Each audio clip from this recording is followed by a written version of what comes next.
Hello everybody, welcome to Where's the Popcorn? I'm your host Simon Poole, and today I'm going to talk about Suicide Squad. And that's the first Suicide Squad, not the second one. Where? Let's just say I put him in a hole and threw away the hole. There's rumors, Amanda, that some of them have abilities. Oh yeah, I have seen things. Maybe Superman was some kind of beacon for them to creep back from the shadows. I want to assemble a task force of the most dangerous people on the planet who I think can do some good. They're bad guys. Exactly. And if anything goes wrong, we blame them. We have built-in deniability. What makes you think you can control them? Because getting people to act against their own self-interest is what I do for a living. They start by letting you know almost straight away about Superman and how they want to try to avoid having evil super beings. They also needed to make sure that people understood that this is a movie universe by having Batman and the Flash in this movie too. So you have Amanda Waller, who is played by Viola Davis, talking to some political type people, trying to sell them on the idea of having a group of bad people to make a super group. This group consists of Deadshot, Harley Quinn, Boomerang, Diablo, Killer Croc, and Enchantress. Also later, someone called Katana arrives too. All these characters get a small 2, maybe 3-minute origin story clip. Later on, you see there is another character on the team called Slipknot, not the band, by the way. So, seems he didn't get an origin clip made me know he was going to get killed pretty soon. Almost no one in the Suicide Squad are metahumans, even though Amanda Waller says they are. Technically, only one of them has powers, and that's Diablo, who can shoot fire. I don't know if you'd consider Killer Croc to be a metahuman or not, but you can add him if you want. Killer Croc doesn't look intimidating at all. He's not CGI'd, so looks nothing like he does in the Arkham game and series, and he also wears a hoodie. A hoodie! To me, the only thing this Killer Croc looks like he could do is get an Asbo, and I'm from the UK. You can look it up if you want, or trust me on it.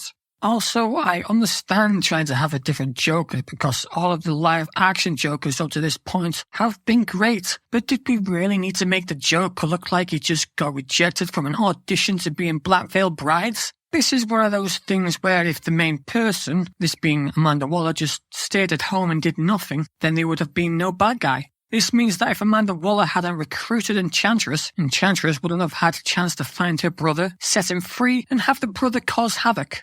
So, instead of calling Batman, Flash, or Superman, they call on the Suicide Squad to save the day, which makes sense.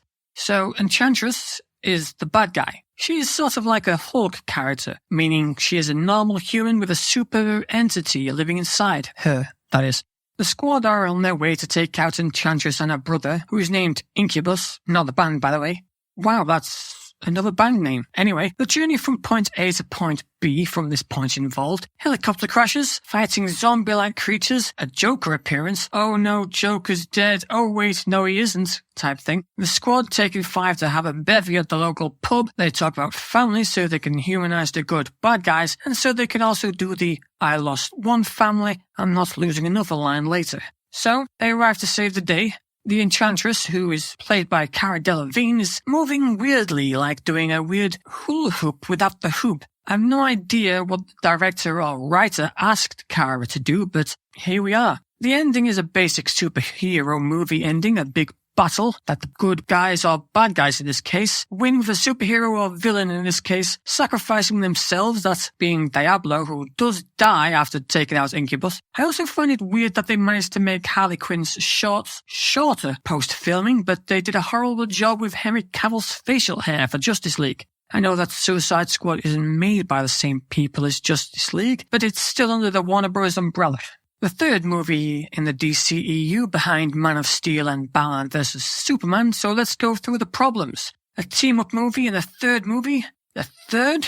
I'd understand a little if it was the 11th, but this is the third. Also, if you're new to the DC franchise, going into the DCEU, who are these people? Yeah, we had a somewhat origin story, but it was short, and yeah, Harley's and Deadshot's origin got some shine. But all I learned from this is Harley, Joker, and Deadshot are Batman villains, and Captain Boomerang is Flash's villain. Who is Diablo, Killer Croc, and Slipknot? Who's Amanda Waller? Why does she have all this power to make a Suicide Squad? There is a possibility I blinked and missed these answers, but I highly doubt it. It felt like that they only released this movie just because Marvel made Guardians of the Galaxy. With Guardians of the Galaxy, you didn't need an origin story because they didn't have any first-hand links with any of the MCU characters. What they should have done is made this movie maybe the 15th or 16th movie in the DCEU, so you can have these villains have the origin in the relevant movies, similar to the upcoming MCU movie, The Thunderbolts.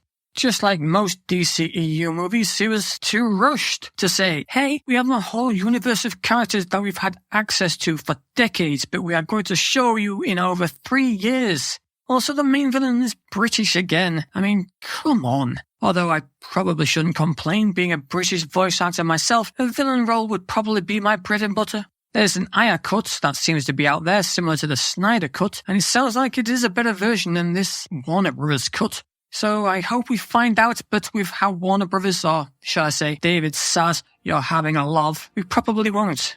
Do you agree with everything I said? Do you think that this is the best movie in the DCEU? Am I being too harsh?